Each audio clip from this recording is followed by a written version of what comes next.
kuya.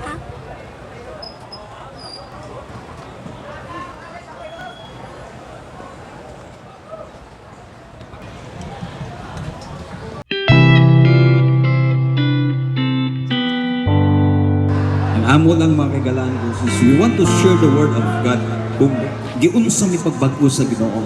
So dunay murinda og song, mga siguro mga tulong mo yung kanta diri karon ug dunay magbahagi siguro mga duha or tulo. Dunay ba mga bisita mga kagalaan ko from Luzon. Akong tawagan ang akong partner. Amen. Salamat sa Ginoo. Pakpakan ng Ginoong Jesus. Amen. Kay buti-buti mo, Panginoon,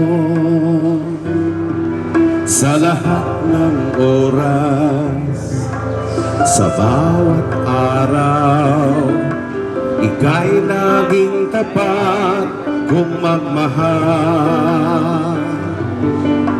Ang iyong kaawaan ay magpawalang hanggan.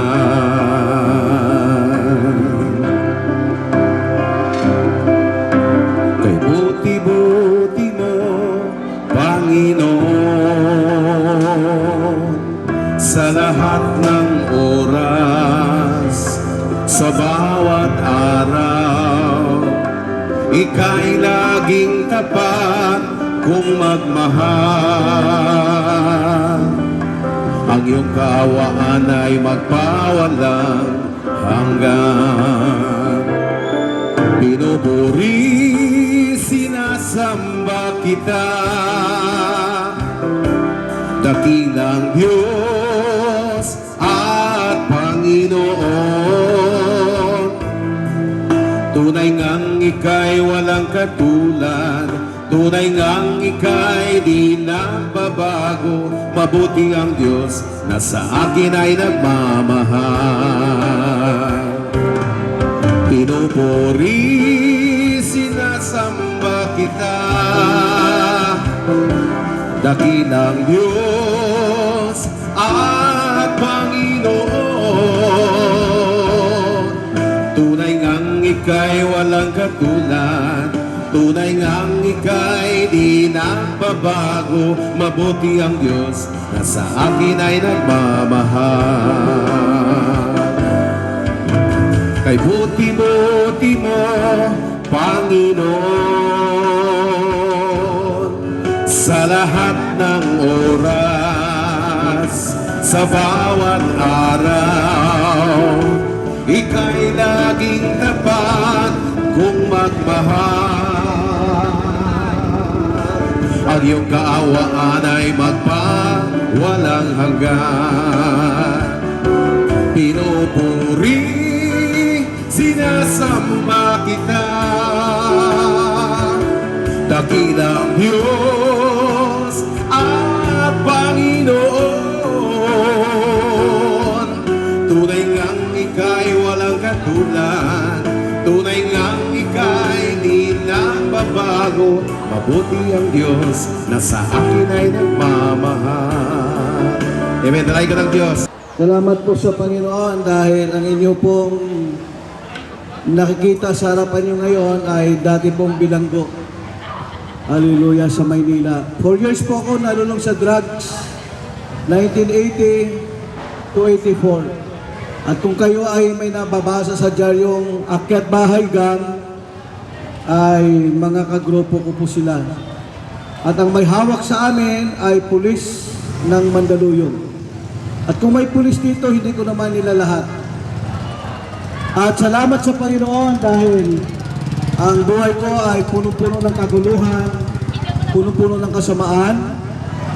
At nakilala ko siya bilang aking tagapagligtas. Hindi reliyon ang inilapit namin sa inyo, kundi ang Panginoong Hesus na namatay sa krus para sa ating kaligtasan. Isang drug addict, kung ikaw ay isang magnanakaw, kung ikaw ay isang hold-upper, buhay ka ngayon, napapakinggan mo ang tinig na ito. Hanggat hindi pa huli ang lahat, ilalanin mo siya bilang iyong Panginoon tagapagligtas. Kung paano binago ng Panginoon buhay ko, babaguhin din kayo. Kaya ngayong hapon, ngayong mga palakpakan po natin ang Panginoon. Praise the Lord. Hallelujah.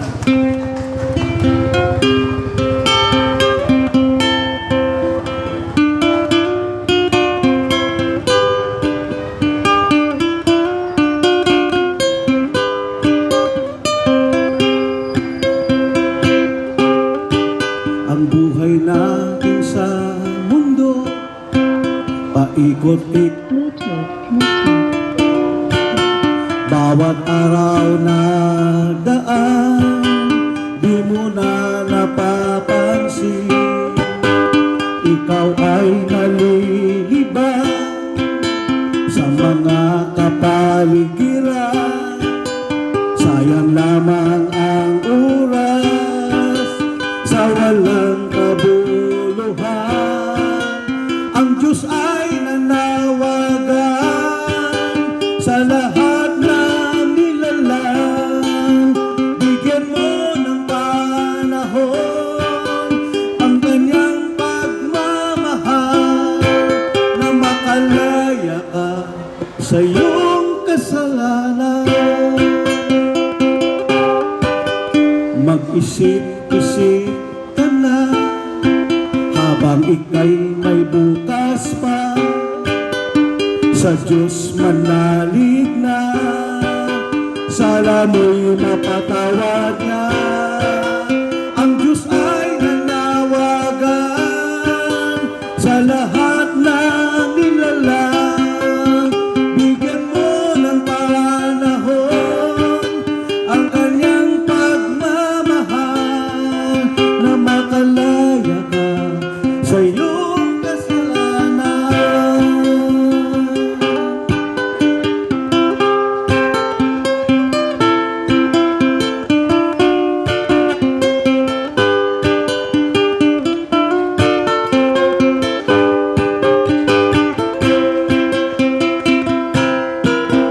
Ang Diyos ay nanawagan sa lahat ng nilalang. Bigyan mo ng panahon ang kanyang pagmamahal, na makalaya ka sa iyong kasalanan. Na makalaya ka sa iyong kasalanan. Purihin po ang Panginoon. Hallelujah. Pagpalain po tayo ng Panginoon dito po sa Baybay Leyte. Hallelujah. Magandang umaga po sa lahat. Ako po ay taga Maynila, kasama nila. Tumawid.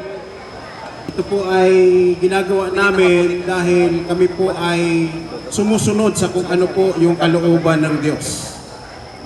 Dahil nais ng Panginoon na ang bawat isa na tumanggap sa Kanya ay sumunod sa Kanyang utos. Ang sabi ng Panginoon, magsihayo kayo at ipalaganap ang aking salita. Dahil sa salita ng Diyos, naganap, nalalang at ang lahat ng bagay. Sinabi niya magkaroon ng araw, nagkaroon ng araw, magkaroon ng buwan, nagkaroon ng buwan, at lalo na magkaroon ng lupa na ating tinutuntungan ngayon. Ganyan po kabuti ang Diyos. Kaya nga po mga kapatid, nais ng Diyos na ang bawat isa sa atin ay pakabanalin, dahil wala pong pupunta sa langit ang hindi banal. Kaya nga po, ang sabi po rito sa John 17:17, sanctify them through thy truth, thy word is truth. Nais ng Panginoon na tayo po ay pakabanalin. Kaya nga po, kung hindi ka banal at hindi ka sumusunod sa kalooban ng Diyos, hindi ka makapaparoon sa langit. Napakahirap po talaga napapunta sa langit. Dahil walang pupunta roon na may taglay, bahid, patik, at dungis. So ibig sabihin, walang makasalanan ang pupunta sa langit. Lahat ng makasalanan po ay maiiwan dito. At hindi lang po rito, baka akalaan ng iba, dito lang mapupunta o maiiwan, no? Dalawa po kapupuntahan ng tao, isang langit at impyerno. Siguro wala naman nagnanais mapupunta dun sa impyerno. Nais ng lahat mapunta sa langit. Kaya kung gusto mo maging taga-langit, no, kailangan tanggapin mo si Kristo sa buhay mo. Amen? Kaya nga po, we are so blessed na nagkaroon po tayo, tumanggap po tayo ng salita ng Diyos. Dahil kung walang salita, hindi ka po mabubuhay. We cannot live in this world without Jesus, without truth. Kaya nga po, napakahalaga po na matanggap natin ating Panginoong Jesucristo habang tayo ay nabubuhay. Dahil nasa Kanya lamang po ang kaligtasan. 10,000 years ago, nung pumasok ang kasalanan, iba't Adan pa po ito. Nagkasala ang tao dahil sa hindi nila pagsunod sa salita ng Diyos. Kaya nga po ang lahat naging makasalanan dahil yung ninuno natin noon na si Eva at Adan ay nagkasala sa pamagitan ng di pagsunod sa utos ng Diyos. Kaya nga po tayo bilang tao, marami po sa atin na namumuhay sa kasalanan. At hanggang sa ngayon, marami pa po namumuhay sa kasalanan. Bakit? Kasi tatak na po ng sanlibutan yan eh. Nandyan yung sinungaling, nandyan yung mamamatay tao, nandyan yung magnanakaw. Nasa paligid na po yan. Kaya ang kalooban ng Diyos, doon sa mga taong tumanggap sa Kanya, ay humayo sa lahat. At nandito po kami ngayon, napapahayag ng salita.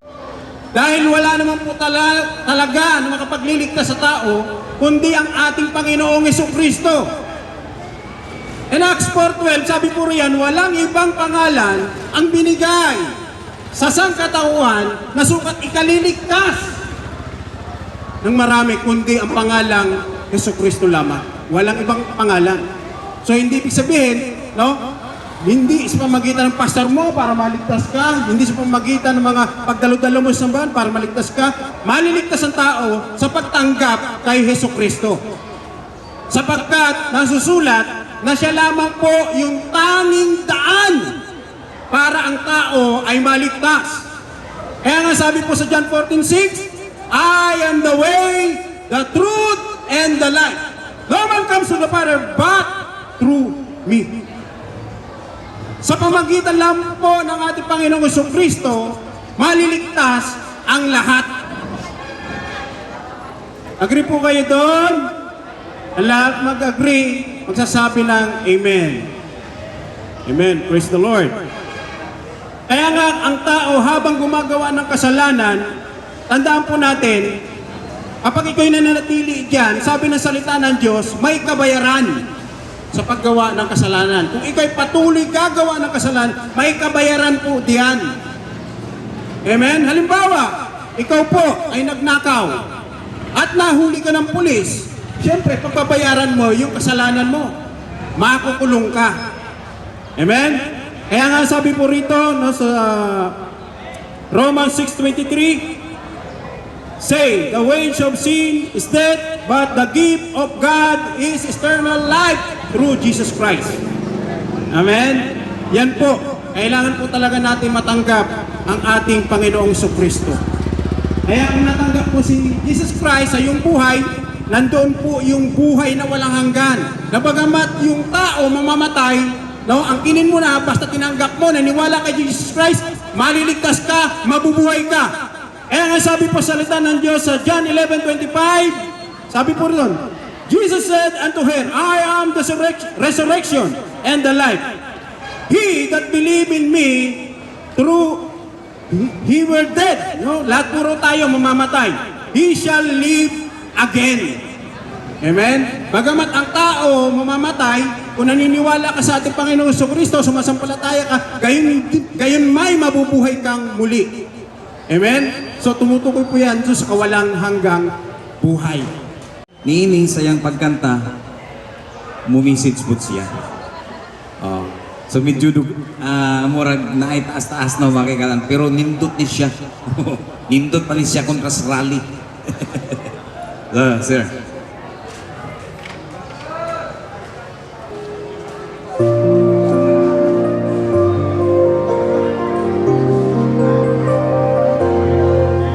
Kami po yung nagmula pa sa Maynila. Mahal po namin ang mga taga-baybay.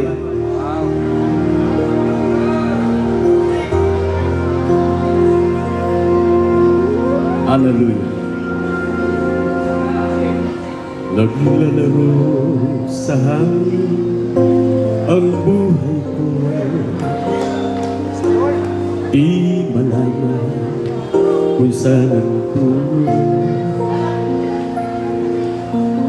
Sumasabay sa agos ng mundo ito. Ako'y gulo.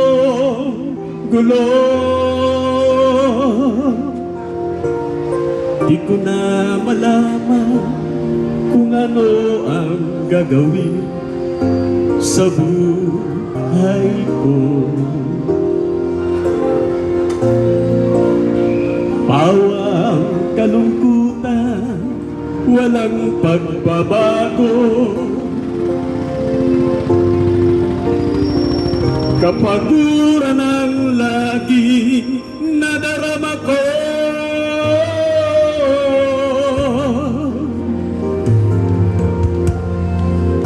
Kabiguan ang naging dahilan,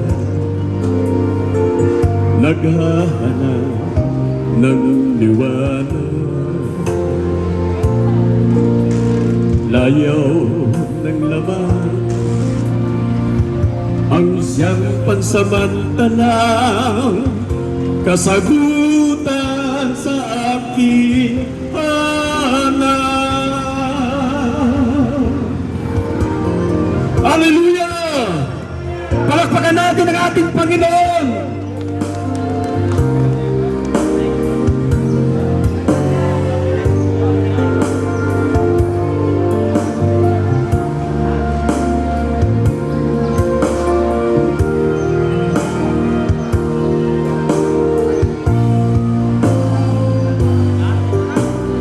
Amen.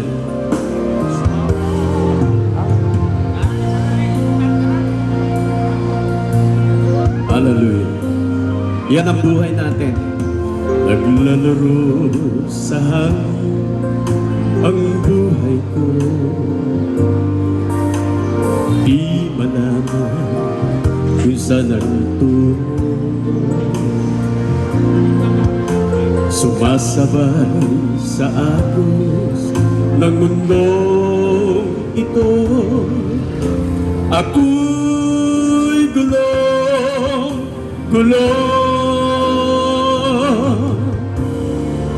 Di ko na malaman kung ano ang gagawin sa buhay ko.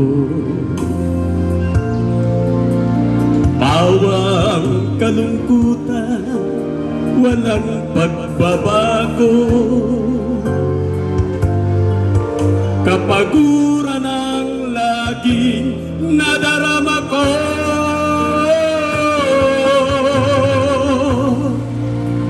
Kabiguan ang naging dahilan, naghahanap ng liwanag. Layaw ng laman ang siyang pansamantalang kasagutan sa aking hanap. Nasaan kaya ko, Jesus, kung wala ka? Di ko na malaman kung saan ako pupunta. Maaari nasa hangin pa ako, di alam kung saan ang tungo. To God be all the glory. Sabi po ng John chapter 3 verse 16, gayon na lamang ang pag-ibig ng Diyos sa sanlibutan. Kaya ibinigay niya ang kanyang bugtong na anak upang ang lahat ng sumampalataya ay hindi mapahamak, kundi magkaroon ng buhay na walang hanggan. At tandaan po natin, sabi po ng Biblia, kapahamakan at buhay na walang hanggan. At ang layunin po ng ating Panginoong Jesucristo kung bakit bumaba po siya dito sa lupa, para tayo pong lahat ng mga tao ay iligtas, sapagkat lahat po tayo ay nagkasala, lahat po tayo ay nagkamali. Kaya po ang kabayaran ng kasalanan ay kamatayan. Kaya tayo pong lahat ay nagkasala, kaya po tayong lahat ay mamamatay. Pero ang mabuting balita, kung tayo po ay babalik sa ating Panginoong Diyos, bubuhayin tayong muli at ibabalik niya yung buhay na walang hanggan. At alam po natin, nagsimula yan sa Genesis na nilikha ang tao sa kawangis ng ating Panginoon, na dapat ang tao ay hindi mamamatay. Wala po dapat tayong kamatayan. Ngunit nagkasala po tayo. Nagkasala po yung ating mga ninuno. Kaya po, hanggang sa atin ay dumadaloy ang sumpa ng ating Panginoon na kamatayan. At makakaalis lamang po tayo dyan kung tayo po ay manunumbalik sa ating Panginoong Jesucristo. Siya lamang po yung daan para tayo po ay magkaroon ng kaligtasan. Magkaroon po tayo ng buhay na walang hanggan. At alam ko po na lahat po tayo, mahal po natin ang buhay. Kaya po kayo naghahanap buhay, kaya po tayo nagtatrabaho, kaya po tayo kumikita ng pera para po tayo ay mabuhay. Pero kahit ano pong sikap at gawin natin, hallelujah, na pagpapawis dito sa mundo, mamamatay at mamamatay pa rin po tayo. Kaya nasain po natin, sinasabi po mismo ng ating Panginoong Jesucristo. Yan, sino po ang naniniwala sa ating Panginoong Jesucristo? Yan, taas po natin ang ating mga kamay. Huwag po tayong mahiya. Huwag po tayong mahiya na itaas po natin ang ating Panginoong Jesucristo sa ating mga buhay dahil sa iyong magbabalik ng ating buhay na walang hanggan. Mga kapatid, kung tayo po ay hindi pa nakakabasa ng Biblia, narito po kami, hallelujah, para ibahagi po sa inyo ang nilalaman ng kalooban ng ating Panginoon na meron po tayong buhay na walang hanggan. Kung pinaniniwalaan po natin ito, mga kapatid, napakainam po, hallelujah, na makapaghanda po tayo. Pagtapos ng ating kamatayan dito sa lupa, mga kapatid, mayroon pang isang buhay na naghihintay sa atin. At tayo ay magkakamit ng buhay na kasiyasiya kung tayo po ay manunumbalik sa ating Panginoon. At sinasabi po ng kasulatan, hindi lamang po natin pakikinabangan sa kaitaasan, hallelujah, ang pagbabalik natin sa ating Panginoon, kundi dito rin, mga kapatid, sa lupa, mapapakinabangan po natin, hallelujah, ang pananampalataya po natin dito sa lupa. Aayusin ang ating buhay. Ilalagay tayo sa tama at sa magandang buhay ng ating Panginoon kahit dito pa lamang sa lupa. At parang magiging langit na ang buhay mo kapag tayo ay nasa ating Panginoon. Dumanas man tayo ng mga problema, ng mga pagsubok at suliranin sa buhay, kung tayo ay nasa ating Panginoong Jesucristo, siya po ang tutulong sa atin. Siya po, mga kapatid, hallelujah, ang tutugon sa lahat ng ating mga problema at suliranin. At isa po yan, mga kapatid, sa naranasan ko po. Ang aking pong pamilya ay broken family po kami, second family po kami. Ang tatay ko ay wala sa ating Panginoon. Hindi po siya nakakilala sa Panginoon. Bagamat siya ay sinasabi niyang merong Panginoon. Naniniwala siya sa Diyos, pero sinasabi ni Tito, hallelujah, sinasabi mong kilala mo ang Diyos, pero pinabubulaanan ng ating mga gawa. Mga kapatid, hallelujah, at tama na, mga kapatid, tayo ay magbigay na ng panahon sa ating Panginoon. Hallelujah. At para tayo ay makapaglingkod ng tama sa ating Panginoon, dapat ang pinakagiya natin ay ang Biblia. Ang Biblia lamang po ang magtuturo ng tamang paglilingkod natin sa ating Panginoon. Maging ang mga nasa kulungan, kahit na sino mga tao, pag tinanong natin dito, naniniwala ka ba sa Diyos? Tayo po ba ay sumusunod sa kalooban ng ating Panginoon? Ngayon, mga kapatid, kung hindi natin alam na hindi totoo ang pananampalataya natin kung tayo ay hindi sumusunod sa Diyos, isang napakalaking pagkakataon ito na maintindihan natin ang tunay na pagkakilala sa ating Panginoon ay may kalakip na pagsunod sa kalooban ng ating Panginoon. Kaya, mga kapatid ko, dito sa Baybay Leyte, Mga kapatid, kami po ay galing pa ng Manila upang sundin ang kalooban ng ating Panginoon. Hindi namin ikinakahiya na magbahagi sa inyo ng salita ng Diyos dahil kung hindi po kami magbabahagi ng salita ng Diyos, sino po ang magbabahagi ng salita ng Diyos? Hindi po magbabahagi ng salita ng Diyos ang mga makasalanan. Hindi po magbabahagi ng salita ng Diyos ang mga hindi nananampalataya sa ating Panginoon dahil ang tunay, hallelujah, na kumikilala sa ating Panginoon ay sumusunod sa kanyang kalooban. Kaya mga kapatid ko, hallelujah, dito sa Baybay Leyte, ini-encourage namin kayo na magbalik loob na tayo sa ating Panginoon. At tunay na talagang pasama ng pasama ang mundong ito. Ngunit wag na po tayong sumama sa kasamaan ng mundong ito. At kung ikaw kapatid, hallelujah, hindi mo gustong gumawa ng masama, pero ikaw ay nakalublob sa kasamaan, ito na yung panawagan sa iyo. Sa ating Panginoon, may pagkakataon pa tayo na magbalik loob sa Kanya. May pagkakataon pa po tayo na makapagbago ang buhay upang tayo ay makabalik sa Diyos, upang tayo, mga kapatid, ay magtamo na buhay na walang hanggan na pangako ng ating Panginoon. Alam po ninyo, ang dakilang layunin ng ating Panginoon, yung bigyan po talaga tayo ng buhay na walang hanggan. Mga kapatid, hindi lamang yung kagandahan ng buhay dito sa lupa, kundi yung buhay na walang hanggan. Kung naniniwala po tayo dyan, mga kapatid, magbalik loob tayo sa Panginoon. O kahit makasalanan ka, kahit gaano kalaki ang iyong kasalanan, ang Diyos po ay handang magpatawad. Simulan mo lang ngayon, hallelujah, na tayo ay magsisi at magbalik loob sa ating Panginoon upang sa gayon, mga kapatid, hallelujah, hindi natin masayang ang pagkakataon na tayo ay makapamuhay na kasama po natin ang ating Panginoon. Ang gulo na po, lalo na po doon sa ang pamilya ay hiwa-hiwalay, hallelujah, mayroong mga asawa, hallelujah, mga babaeng iniwanan ng asawa, mga lasinggero, hallelujah, mga nagsasabong. Kami po, biktima po kami ng kasalanan. Gusto ko pong mag-aral, hallelujah, sa paaralan, pero yung tatay ko sa bungero, yung tatay ko ay babaero. Lahat ng kinikita ng tatay ko doon lamang napupunta sa bisyo. At ito yung gusto ni Satanas tayo. Ang gusto ni Satanas, wasakin at sirain ang ating buhay. Ngunit ang gusto ng Diyos, bigyan tayo ng maganda at masaganang buhay. Kaya kung nais natin ng maayos at maganda at masaganang buhay, bumalik po tayo sa ating Panginoon. Hallelujah, balik po tayo sa ating Panginoon at walang ibang solusyon na makapagbibigay sa atin ng magandang buhay kung hindi po ang ating Panginoon. At ito po yung nararanasan po namin lahat na nagpapatotoo sa inyo. Hindi po scripted yung amin pong sinasabi. Ito po ay totoo na nangyayari sa buhay po namin. At kung ito ay nangyari sa buhay namin, pwede rin pong mangyari sa buhay po ninyo hanggat maaga pa. Hanggat may panahon pa, manumbalik po tayo sa ating Panginoon. Hindi natin mababayaran ang kapayapaan, hindi natin mababayaran ang kaligayahan, hindi natin mababayaran ang katiwasayan ng buhay.